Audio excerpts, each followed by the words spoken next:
Superman's body. They didn't completely. Did he pulverize him? No, come on.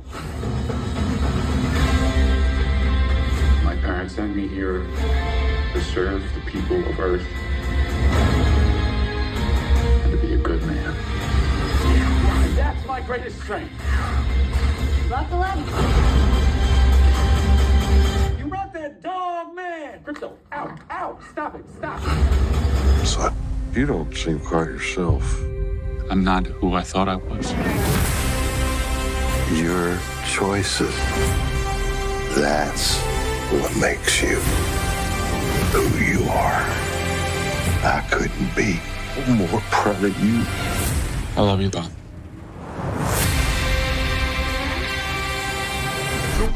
Superman.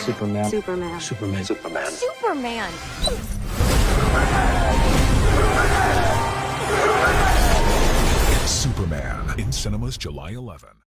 Welcome back. Happy Father's Day, everyone. James Gunn and DC released a bunch more footage and trailers for Superman for Father's Day, obviously, focusing on a bunch of the other characters in the movie, his relationship with both Pa Kent and his Kryptonian father, Jor-El, all the wisdom that both of his fathers passed down to him, which informs the whole reason for him being on Earth in the first place in the movie. There's a bunch more footage of the mini Justice League group, the Justice Gang. They're being called Green Lantern, Hawkgirl, Mr. Terrific, all reacting to everything Superman does during the movie, both good and bad. The way that James Gunn talks about it is that there are many superheroes that have already existed for about 300 years on Earth. I think that gets into Hawkgirl's backstory. Also kind of makes it sound like he's not including Wonder Woman in that equation just because she's supposed to be 5,000 years old. So maybe she just hasn't made herself public to the world at this point when the Superman movie begins. In the way that James Gunn explains Superman's relationship with the rest of heroes on Earth, the other metahumans on Earth who aren't straight up villains, just because there are a lot of other heroes there doesn't mean that everybody, all the heroes, like Superman. So he doesn't get along with every single superhero on Earth.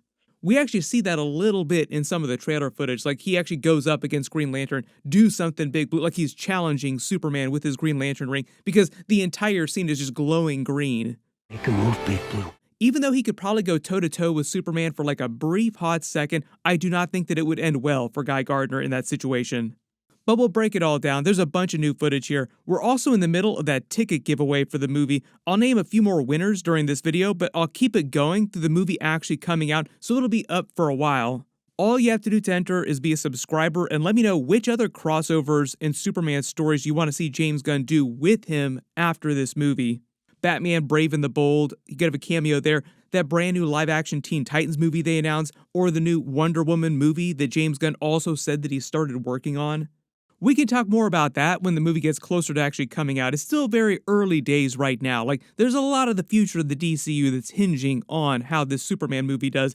But at the beginning of the new footage, we see Jimmy Olsen arguing with Clark at their desks in the Daily Planet over whether or not Superman just got his ass kicked by the Hammer of Baravia, or the way they cut the footage makes it seem like they're referring to the Hammer of Baravia fight. The joke being that Superman is trying to defend himself in a friendly argument without Jimmy Olsen knowing that he is Superman. There's also a little more footage of that fight that I think explains a little bit more about the timeline of the movie at the beginning of the film.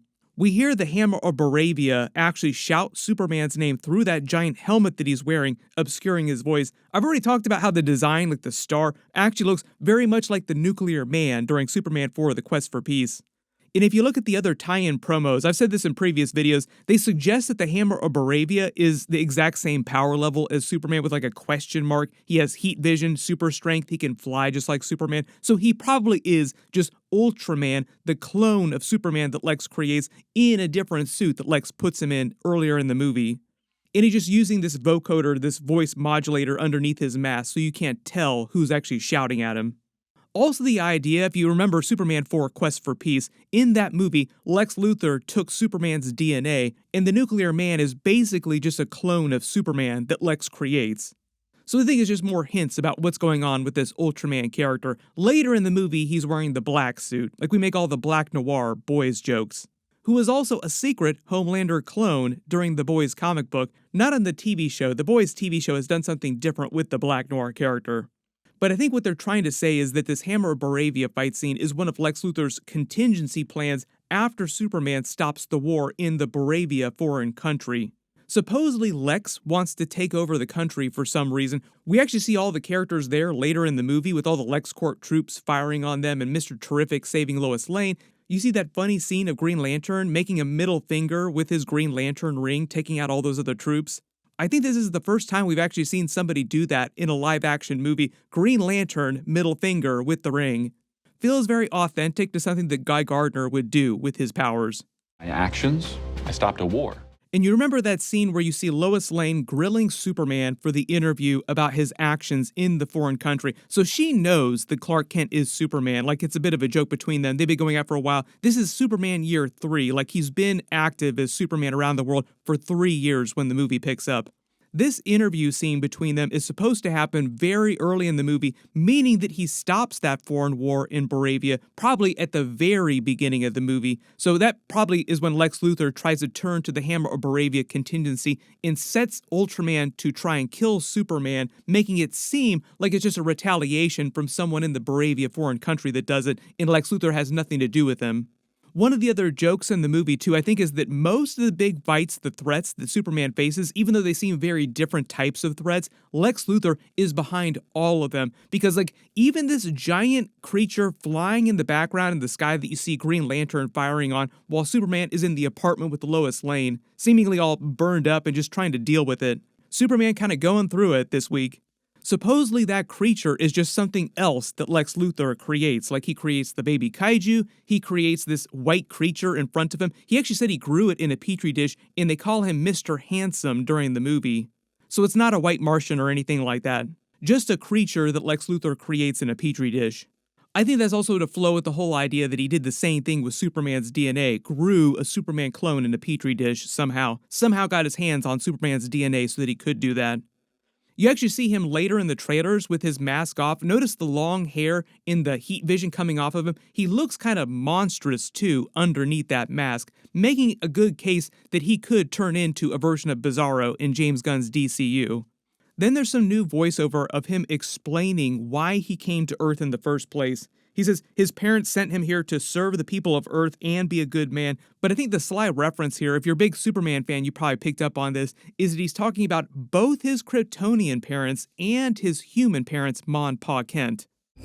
Young star. His cells will drink its radiation. He'll be a god to them. During the movie, they're supposed to explain one of the reasons why Jor-El sent him to Earth specifically is because, yes, he would be stronger under Earth's yellow sun, increasing his chances for survival, but he also sent him to become Earth's protector at the same time. There have been some versions of Superman's origin story, like the Man of Steel version with Zack Snyder and Henry Cavill, where they also allude to this same fact.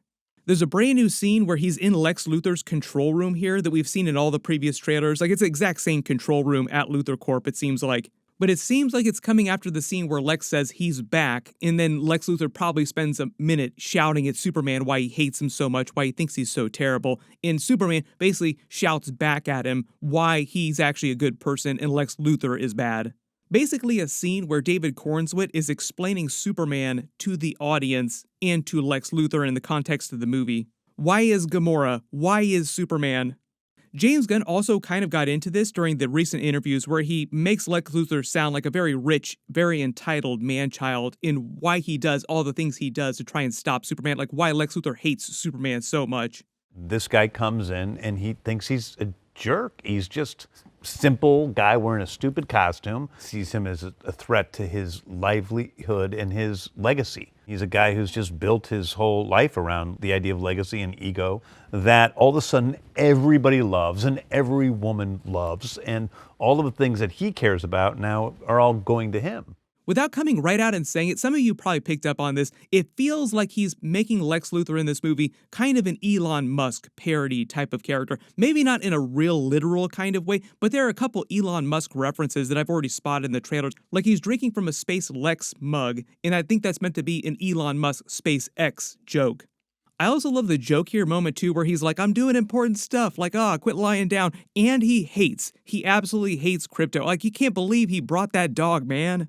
James Gunn did say the Krypto has a couple specific abilities that Superman does not have, like super abilities, and he's in a couple of the big fight scenes. Like, he actually gets legit fight scenes.